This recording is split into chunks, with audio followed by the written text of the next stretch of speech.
जय हिंद दोस्तों, कैसे चलो। उम्मीद करता हूँ सभी मस्त होंगे, अपने स्टडी कार में व्यस्त होंगे। स्वागत है सभी का सीटेट 2025 के एग्जाम में। आज हम करने वाले हैं एसएसटी यानी सामाजिक विज्ञान के मोस्ट इंपॉर्टेंट क्वेश्चन, जो कि नए प्रकार के प्रश्न लिए गए हैं। बहुत ही महत्वपूर्ण क्वेश्चन लिए गए हैं और जो कि all previous year question paper है 2011 से 2025 तक। चैनल पर जो भी नए हैं चैनल को सब्सक्राइब कर लीजिए। क्लास बहुत ही महत्वपूर्ण है। चलिए क्लास को स्टार्ट करते हैं। अधिकांश महाजनपदों की किलेबंदी का कारण क्या था? उस क्षेत्र में लकड़ी, ईंटों व पत्थरों की उपलब्धता। वे अपनी संपदा व सत्ता का प्रदर्शन करते थे। शासक को आक्रमण का डर था तथा यह सुनिश्चित करना चाहते थे कि वे सुरक्षित हैं। फोर्थ ऑप्शन कह रहा है वे युद्ध परंपराओं के प्रतीक चिन्ह थे। कौन सा ऑप्शन करेक्ट है? क्वेश्चन इंपॉर्टेंट है।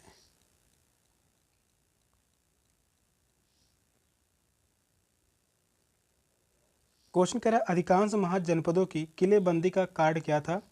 शासक को आक्रमण का डर था तथा यह सुनिश्चित करना चाहते थे कि वे सुरक्षित हैं। थर्ड ऑप्शन करेक्ट है। अधिकांश महाजनपद किले बंद थे क्योंकि यहाँ नागरिक अन्य राजाओं के आक्रमण से भयभीत रहते थे और यह भी संभावना है कि कुछ शासकों ने अपने समृद्धि के प्रदर्शन के लिए अपने शहरों को चारों ओर एवं ऊंचे भव्य दीवार बनवाई हो। यह जो है संभावना है, जो कि यहाँ पर लिखा गया वे अपनी संपदा व सत्ता का प्रदर्शन करते थे। तो यह जो है संभावना है, तो गलत है। थर्ड ऑप्शन ही करेक्ट है। शासकों को आक्रमण का डर था तथा यह सुनिश्चित करना चाहते थे कि वे सुरक्षित हैं।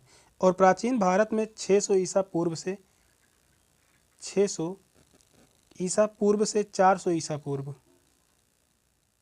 400 ईसा पूर्व के बीच 16 साम्राज्यों के संयुक्त से एक महाजनपद अस्तित्व में होता था। इस समय कितने महाजनपद हुआ करते थे? 16 महाजनपद हुआ करते थे। थर्ड ऑप्शन करेक्ट है। नेक्स्ट क्वेश्चन है, यदि जून में लंदन में सुबह के 10 बजे हैं तो भारतीय मानक समय होगा दोपहर के 2:30, दोपहर के 3 बजे, दोपहर के 3:30, दोपहर के 2 बजे। कौन सा ऑप्शन राइट है?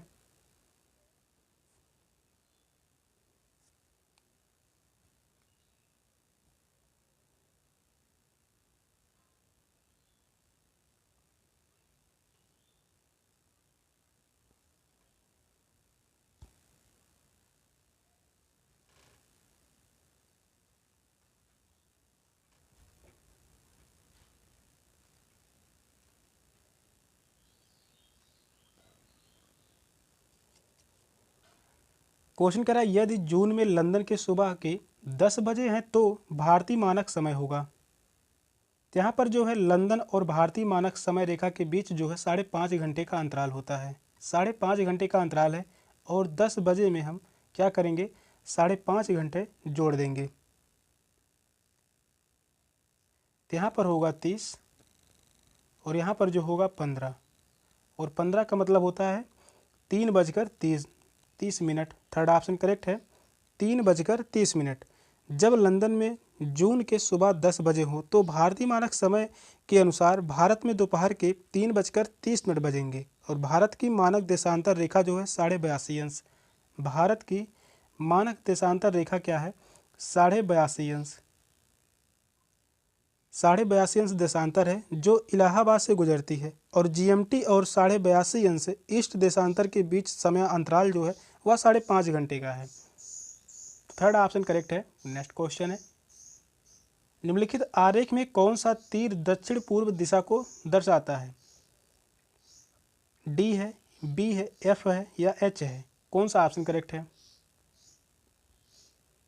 यहाँ से क्वेश्चन कह रहा है दक्षिण पूर्व दिशा को दर्शाता है।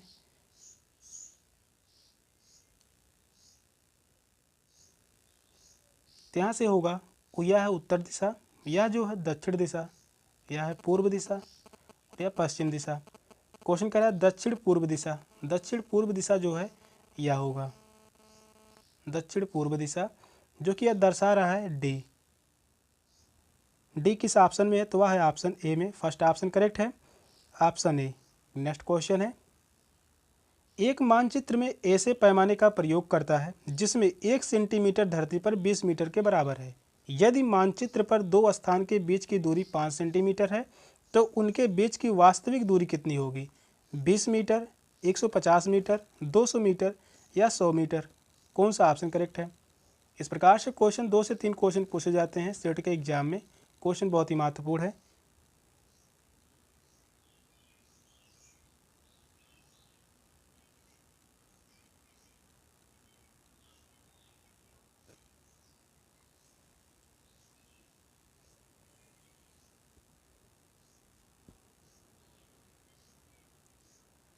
क्वेश्चन कह रहा है एक मानचित्र ऐसे पैमाने का प्रयोग करता है जिसमें 1 सेंटीमीटर धरती पर 20 मीटर के बराबर है। यानी 1 सेंटीमीटर जो है वह 20 मीटर के बराबर है। यदि मानचित्र पर दो स्थानों के बीच की दूरी 5 सेंटीमीटर है, यानी दो स्थानों के बीच की दूरी क्या है, 5 सेंटीमीटर है, या जो है 5 सेंटीमीटर है, तो उनके बीच की वास्तविक दूरी कितनी होगी। 1 सेंटीमीटर बराबर 20 मीटर के, तो यहाँ पर जो होगा 5 सेंटीमीटर बराबर क्या होगा, 5 गुणे 20। यहाँ पर प्राप्त जो होगा 20 पंचे 100, 100 मीटर प्राप्त होगा। तो इनके बीच की वास्तविक दूरी कितनी होगी, 100 मीटर। किस ऑप्शन में है, फोर्थ ऑप्शन। इस क्वेश्चन का जो राइट आंसर होगा option D, 100 metre. Next question है, भारत में प्रभारी प्रशासकीय प्रथा को तैयार करने के लिए निम्नलिखित में से किस ब्रिटिश सरकार ने किसे अपनाया था। सैन्य अभियान, सर्वेक्षण कार्य, भू राजस्व संग्रहण, स्थानीय जनसंख्या का शोषण करने की प्रथा। कौन सा ऑप्शन करेक्ट है।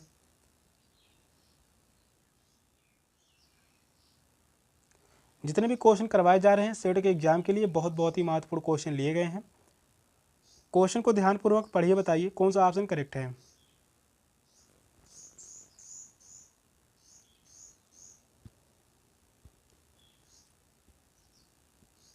क्वेश्चन कह रहा है भारत में प्रभारी प्रशासकीय प्रथा को तैयार करने के लिए निम्नलिखित में से ब्रिटिश सरकार ने किसे अपनाया था।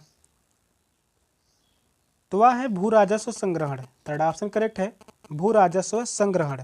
भारत में प्रभारी प्रशासकीय कार्यप्रणाली तैयार करने के लिए ब्रिटिश सरकार द्वारा भू राजस्व संग्रहण की प्रणाली अपनाई गई थी और उस समय भू राजस्व की 3 मुख्य प्रणालियाँ थी। पहला जो था जमींदारी प्रणाली, दूसरा था महलवाड़ी प्रणाली, और वहीं तीसरा जो था रैयतवाड़ी प्रणाली। थर्ड ऑप्शन करेक्ट है, भू राजस्व संग्रहण। नेक्स्ट क्वेश्चन है, नील की खेती को 2 मुख्य प्रणालियां हैं, निज और किज, निज और रैयती, खरीफ रबी, निज और सीढ़ीनुमा खेती। कौन सा ऑप्शन करेक्ट है। क्वेश्चन यह भी इंपॉर्टेंट है।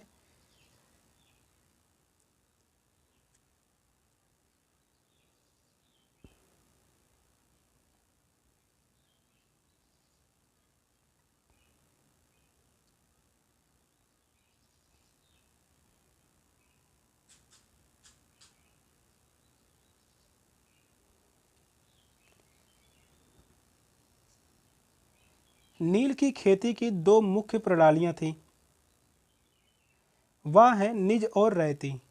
सेकंड ऑप्शन करेक्ट है, निज और रैयती।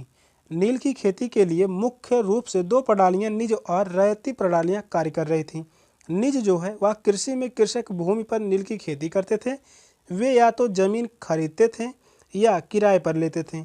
लेकिन रैयती प्रणाली जो थी, इसमें कृषक से जबरन एक अनुबंधन पर हस्ताक्षर करवाए जाते थे, जिससे सट्टा कहा जाता था, और जिसके द्वारा उच्च ब्याजार दर पर नील की खेती के लिए ऋण दिया जाता था।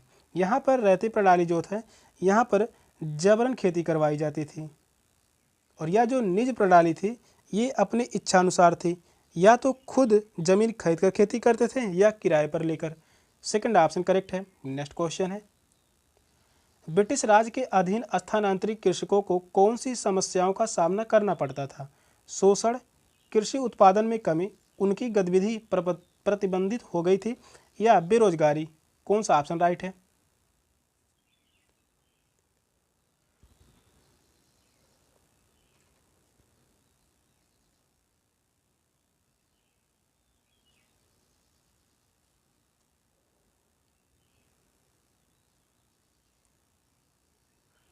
ब्रिटिश राज के अधीन स्थानांतरित कृषकों को कौन सी समस्याओं का सामना करना पड़ता था। तो वह शोषण का सामना करना पड़ता था। फर्स्ट ऑप्शन करेक्ट है, शोषण। झूम कृषकों का ब्रिटिश राज में काफ़ी शोषण हुआ था। उन्हें नियमित तौर पर ब्रिटिशों या उनके एजेंटों को भू राजस्व चुकाना पड़ता था। इन्हें जो है शोषण के रूप में भू राजस्व चुकाना पड़ता था। भू राजस्व चुकाना पड़ता था। फर्स्ट ऑप्शन करेक्ट है। नेक्स्ट क्वेश्चन है, गजनी के सुल्तान महमूद गजनवी द्वारा सोमनाथ मंदिर को नष्ट करने का मुख्य कारण क्या था? वह उस स्थान पर एक महल बनवाना चाहता था, वह मंदिर की वास्तुकला को पसंद नहीं करता था, वह इस्लामी समुदाय में प्रसिद्ध होना चाहता था, वह उस दिव्य मंदिर को किसी अन्य प्रयोग में लाना चाहता था। कौन सा ऑप्शन करेक्ट है?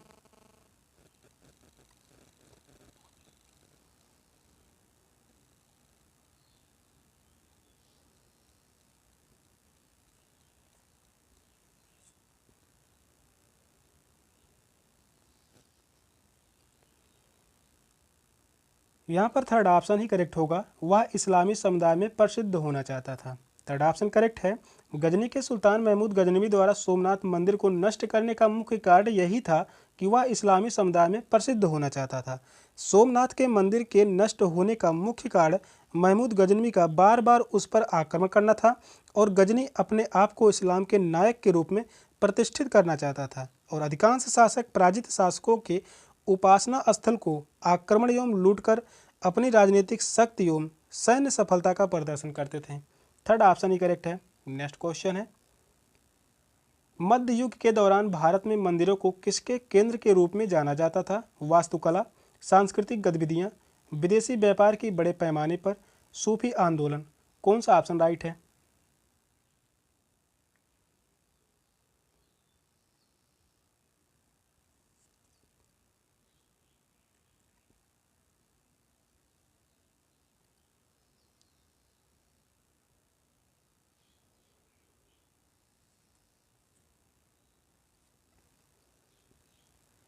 मध्य युग के दौरान भारत में मंदिरों को किसके केंद्र के रूप में जाना जाता था? तो वह है सांस्कृतिक गतिविधियां।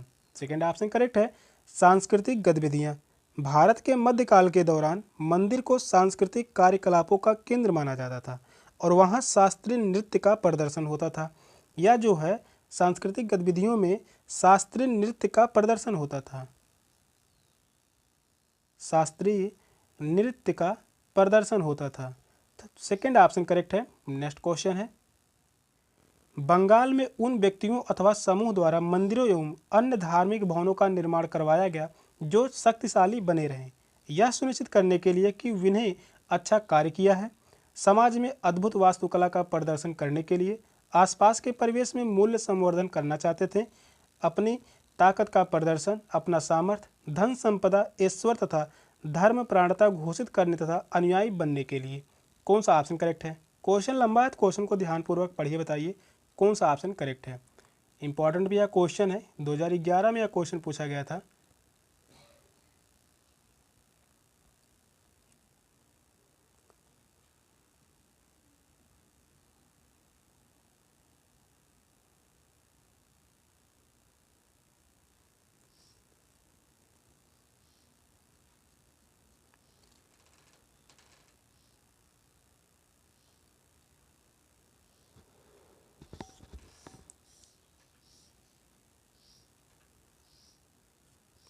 क्वेश्चन कह रहा है, बंगाल में उन व्यक्तियों अथवा समूह द्वारा मंदिरों एवं अन्य धार्मिक भवनों का निर्माण करवाया गया जो शक्तिशाली बने रहें, तो अपनी ताकत का प्रदर्शन, अपना सामर्थ्य, धन संपदा, ईश्वर तथा धर्म प्राणता घोषित करने तथा अनुयायी बनने के लिए। फोर्थ ऑप्शन करेक्ट है। बंगाल में व्यक्तियों या समूहों द्वारा प्रायः मंदिरों या अन्य धार्मिक भवनों का निर्माण अपनी शक्ति, धर्मनिष्ठा एवं अनुयायियों का विश्वास अर्जित करने के लिए किया जाता था और इन मंदिरों का निर्माण कई सामाजिक समूहों जैसे कांसारी, कांसारी जो थे वह घंटा बनाने वाले कारीगर थे। कांसारी शब्द आता है यहाँ से, यह इंपॉर्टेंट है, इसको ध्यान में रखिए। कांसारी यह जो थे घंटी बनाने वाले कारीगर थे, घंटी बनाने वाले कारीगर थे। कोल्हू, यह भी शब्द पूछा जाता है। कोल्हू जो थे या निम्न श्रेणी के कोल्हू से तेल निकाले वाला श्रमिक थे, के सहयोग से किया जाता था। इन सभी के सहयोग से मंदिरों का निर्माण किया जाता था। फोर्थ ऑप्शन करेक्ट है। नेक्स्ट क्वेश्चन है, संरचना व कार्य की एक ऐसी प्रणाली जिसमें पुरुष स्त्रियों का शोषण करके प्रभुत्व कायम करना चाहते हैं वह कहलाती है पदानुक्रमिक, फांसीवाद, राजशाही, पितृसत्तात्मक। कौन सा ऑप्शन करेक्ट है?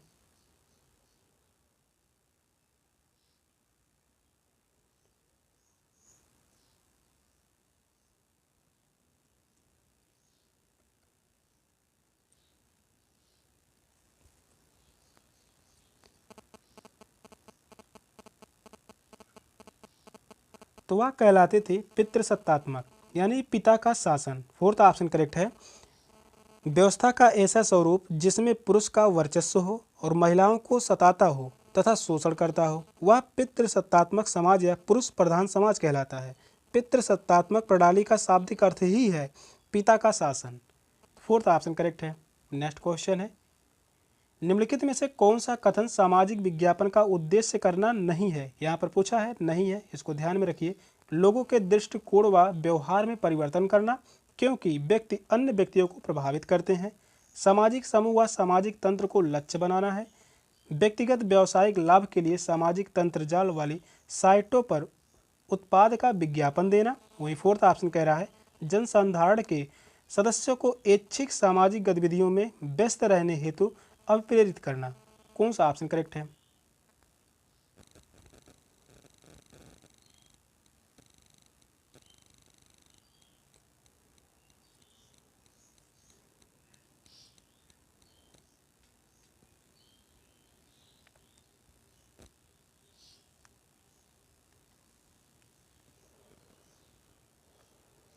क्वेश्चन को ध्यानपूर्वक पढ़ते रहिए और क्वेश्चन का आंसर देते रहिए। क्वेश्चन कह रहा है, कौन सा कथन सामाजिक विज्ञापन का उद्देश्य करना नहीं है। तो वह है थर्ड ऑप्शन, व्यक्तिगत व्यावसायिक लाभ के लिए सामाजिक तंत्रजाल वाली साइटों पर उत्पाद का विज्ञापन देना। यह बात जो है गलत है। थर्ड ऑप्शन करेक्ट है। सामाजिक विज्ञापन का तात्पर्य समाज के कल्याण से है। यहाँ पर जो है सामाजिक विज्ञापन जो है यह जो है समाज के कल्याण से है, समाज के यह जो है समाज के कल्याण से संबंधित है। लेकिन यहाँ पर जो कह रहा है व्यक्तिगत व्यावसायिक लाभ के लिए, यानी व्यक्तिगत लाभ के लिए तंत्र जाल वाली साइटों पर उत्पाद का विज्ञापन देना, यह गलत है। थर्ड ऑप्शन करेक्ट है। नेक्स्ट क्वेश्चन है, निम्नलिखित में से कौन सा कथन प्रशस्ति के संबंध में असत्य है। राजा व शासन की उपलब्धियों का वर्णन प्रशस्तियों में किया जाता था। राजाओं की प्रशंसा एवं स्तुति के लिए प्रतिष्ठित व्यक्तियों, कवियों, पंडितों द्वारा लिखे गए लेख, व्याख्यान ताकि राजाओं से पारितोष प्राप्त किया जा सके। थर्ड ऑप्शन है, सामान्यतः राजाओं द्वारा लिखे जाते थे। और वही फोर्थ ऑप्शन कह रहा है, यह उस ऐतिहासिक काल के मूल्यवान स्रोत हैं जिनसे वे संबंधित हैं। कौन सा ऑप्शन करेक्ट है?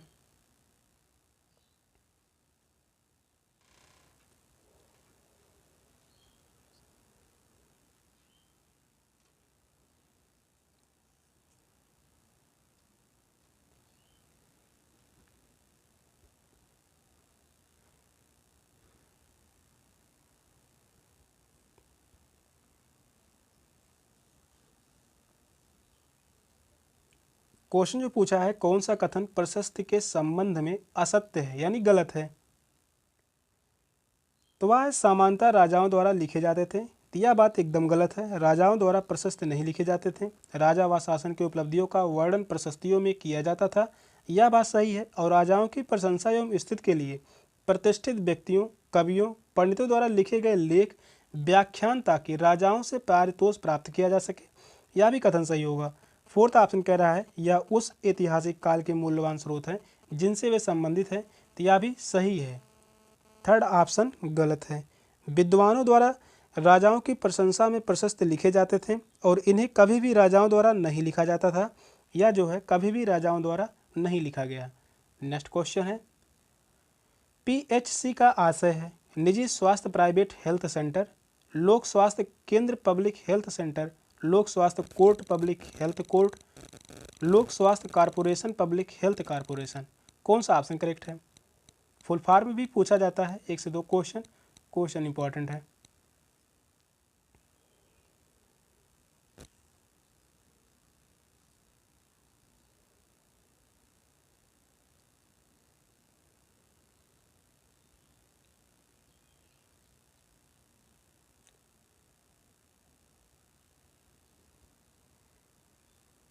पीएचसी का आशय क्या है? इसका फुल फॉर्म होगा लोक स्वास्थ्य court public health court. Third option correct है। पीएचसी का आशय लोक स्वास्थ्य केंद्र है। यह ग्रामीण क्षेत्रों में स्वास्थ्य सेवा का प्रबंध कराती है। पीएचसी जो है यह जो है ग्रामीण क्षेत्रों में स्वास्थ्य सेवा का प्रबंध कराती है। जिला स्तर पर जिला अस्पताल और बड़े शहरों में सरकारी अस्पताल मुफ्त स्वास्थ्य सुविधाएं उपलब्ध कराते हैं। थर्ड ऑप्शन करेक्ट है। नेक्स्ट क्वेश्चन है, निम्नलिखित में से कौन सी प्राथमिक आर्थिक गतिविधि नहीं है? खनन, कृषि, व्यापार, मछली पालन। कौन सा ऑप्शन राइट है?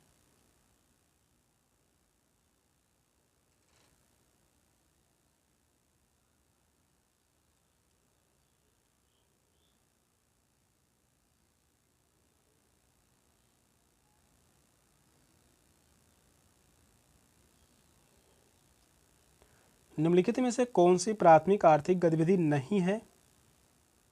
तो प्राथमिक आर्थिक गतिविधि नहीं है तो वह है व्यापार। थर्ड ऑप्शन करेक्ट है, व्यापार। प्राथमिक आर्थिक गतिविधियों में भू और समुद्र के संसाधनों को शामिल किया गया है और व्यापार प्राथमिक आर्थिक गतिविधि नहीं होता। व्यापार जो है तैयार उत्पादों या प्राथमिक आर्थिक गतिविधियों से संबंधित कार्य जैसे खनन, कृषि, मत्स्य ग्रहण या व्यापार करते हैं। यह जो है द्वितीयक श्रेणी में आता है। और खनन, कृषि, मछली पालन यह जो है प्राथमिक आर्थिक गतिविधि है। नेक्स्ट क्वेश्चन है, उद्योगपति उद्योग स्थापित करते हैं जब वे अपने मूल स्थल को विकसित कर सकें, वे जब अपने व्यापार के अनुकूल सरकारी नीतियां पाते हों, शहर को विकसित कर सकें, सरकार द्वारा उद्योगों को प्रोत्साहन देने के लिए उपलब्ध राशि से उनका लाभ कम हो। कौन सा ऑप्शन राइट है?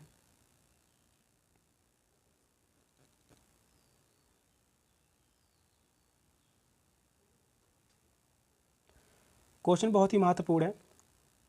क्वेश्चन कह रहा है उद्योगपति उद्योग स्थापित करते हैं जब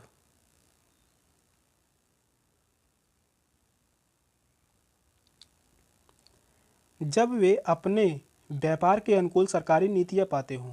सेकंड ऑप्शन करेक्ट है।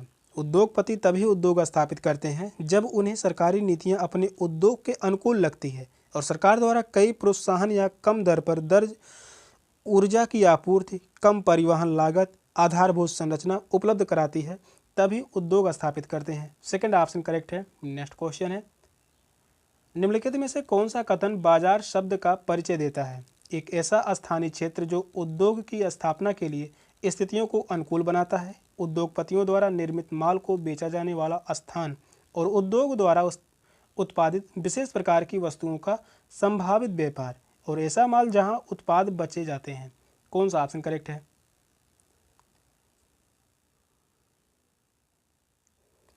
बहुत ही महत्वपूर्ण क्वेश्चन लिए गए हैं सेट एग्जाम के लिए। बहुत ही महत्वपूर्ण क्वेश्चन लिए गए हैं। क्वेश्चन को ध्यान से पढ़ते रहिए और आंसर देते रहिए।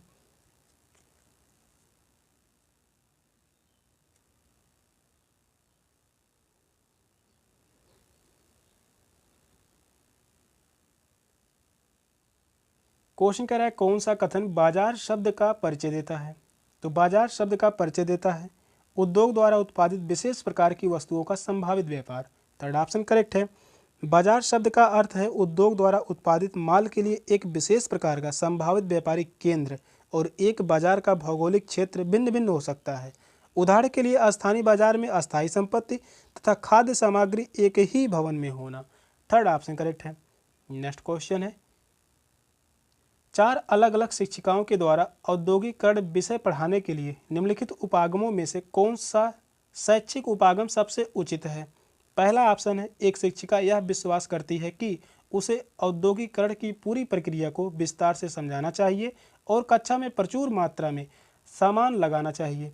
वहीं सेकंड ऑप्शन कह रहा है, शिक्षिका कक्षा को चुपचाप पूरा पाठ पढ़ाने के लिए और यदि उन्हें कुछ समझ नहीं आता तो प्रश्न पूछने के लिए कहती है।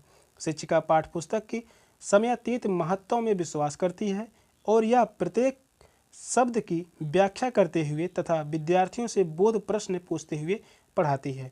फोर्थ ऑप्शन है, शिक्षिका शिक्षा शास्त्र के बहु उपागमों से परिचित है और यह अवधारणाओं को प्रदर्शित करने के लिए नज़दीकी क्षेत्र के उद्योग का भ्रमण कराने की योजना बनाती है और मुद्दे पर चर्चा वाद विवाद कराती है। बाद में यह पूर्ण रूप से निष्कर्ष निकालती है। कौन सा ऑप्शन करेक्ट है? क्वेश्चन बहुत ही लंबा है, क्वेश्चन को ध्यानपूर्वक पढ़िए, बताइए कौन सा ऑप्शन करेक्ट है। सीटेट में इसी प्रकार से क्वेश्चन ही आते हैं, बड़े बड़े क्वेश्चन होते हैं, क्वेश्चन आसान होते हैं, बस ध्यान से पढ़ने की ज़रूरत है।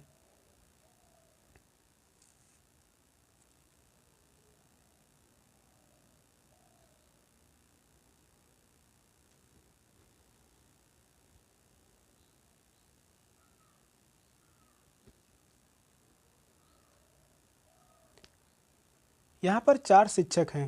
क्वेश्चन कह रहा है 4 अलग अलग शिक्षिकाओं के द्वारा औद्योगिकरण विषय पढ़ाने के लिए निम्नलिखित उपागमों में से कौन सा शैक्षणिक उपागम सबसे उचित है। तो 4 शिक्षक अपने अपने अलग अलग मत दिए हैं, तो वह कौन सा मत जो होगा सबसे अच्छा है।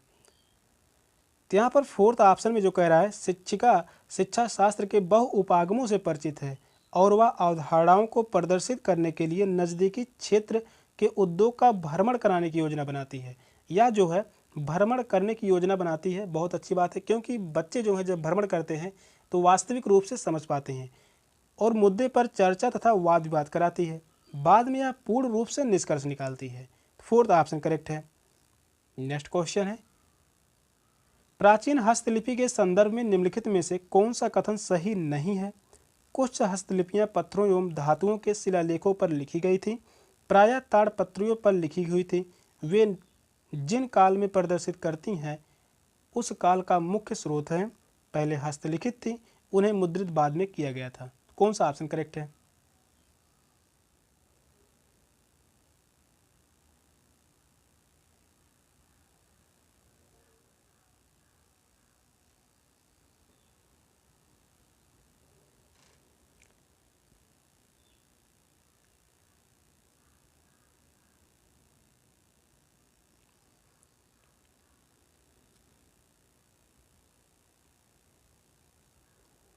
प्राचीन हस्तलिपि के संदर्भ में निम्नलिखित में से कौन सा कथन सही नहीं है, यहाँ पर पूछा है वह कौन सा कथन है जो गलत है। तो वह फोर्थ ऑप्शन गलत है। पहले हस्तलिखित थी, इन्हें मुद्रित बाद में किया गया, यह बात गलत है। प्राचीन समय में पांडुलिपि प्राय ताड़ के पत्तों पर लिखी जाती थी, यहाँ पर दिया गया सेकंड ऑप्शन में, यह सही है। और यह पत्थरों एवं धातु पर उकेरी जाती थी, यह भी जो है सही है। और ये उस अवधि को प्रतिबिंबित करने वाले प्राथमिक स्रोत हैं। इन्हें कभी भी मुद्रित नहीं किया गया, इन्हें जो है कभी भी मुद्रित नहीं किया गया। और दक्षिण एशिया में ईसा पूर्व 500 ईसा पूर्व ईस्वी में ताड़पत्रों की पांडुलिपियों का अधिक प्रचलन था। तो यहाँ पर फोर्थ ऑप्शन करेक्ट है, क्योंकि यही गलत है। नेक्स्ट क्वेश्चन है 19वीं सदी के मध्य में ब्रिटिश इतिहासकारों ने भारत के इतिहास को 3 कालों में विभाजित किया, हिंदू, मुस्लिम व ब्रिटिश भारत। इस विभाजन का आधार क्या था। यह सुविधाजनक व याद रखने वाला था या उस विचार पर आधारित है जिसमें शासकों का धर्म एक महत्वपूर्ण ऐतिहासिक बदलाव था। इंग्लैंड का इतिहास इसी तरीके से लिखा गया। ब्रिटिश यह सोचते कि इतिहास के संदर्भ में वे अधिक विद्वान हैं, इस कारणवश उन्होंने भारत के इतिहास का विभाजन इस प्रकार किया। कौन सा ऑप्शन राइट है। क्वेश्चन बहुत ही महत्वपूर्ण है, क्वेश्चन को ध्यानपूर्वक पढ़िए, बताइए कौन सा ऑप्शन करेक्ट है।